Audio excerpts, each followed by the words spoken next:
In our next problem, we need to find the inverse of the given matrix A, which is given to be this. In order to find the inverse of any matrix, we first need to find the determinant of that matrix, because if the determinant is 0, then the inverse will not exist, and if determinant is non-zero, then we will have the inverse of that matrix. So first of all, let us find the determinant of this matrix, which will be equal to determinant of 0, 1, 2, 1, 2, 3, 3, 1, 1. On solving this determinant, we get the value as -2, which is non-zero, and hence the inverse exists. We know that the formula for inverse of a matrix is the transpose of cofactor matrix upon determinant of A. This proves that if the determinant is 0, we cannot have an inverse, and if it is non-zero, we can have an inverse. We have got the value of determinant A to be equal to -2, which we will remember. We just need to find the cofactor matrix now. For finding out the cofactor matrix, we need to find the cofactors of each of these entries. We know that if there are entries A11, A12, A13, A21, A22, A23, A31, A32, A33, then the cofactor for this will be -1 times n.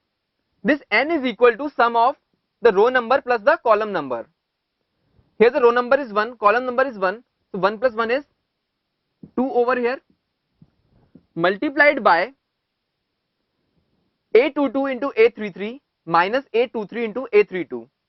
These 4 entries are the entries which are not present either in the row of A11 nor in the column of A11.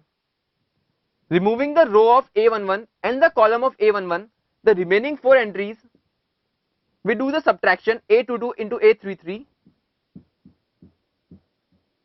minus A23 into A32, and this will be the cofactor of the entry A11.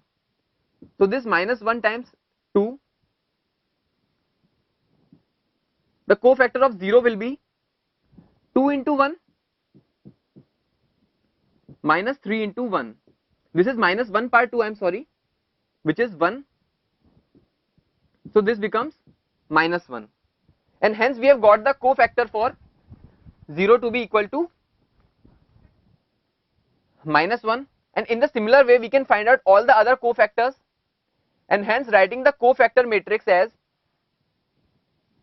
-1, 8, -5, 1, -6, 3, -1, 2, -1. This is the cofactor matrix.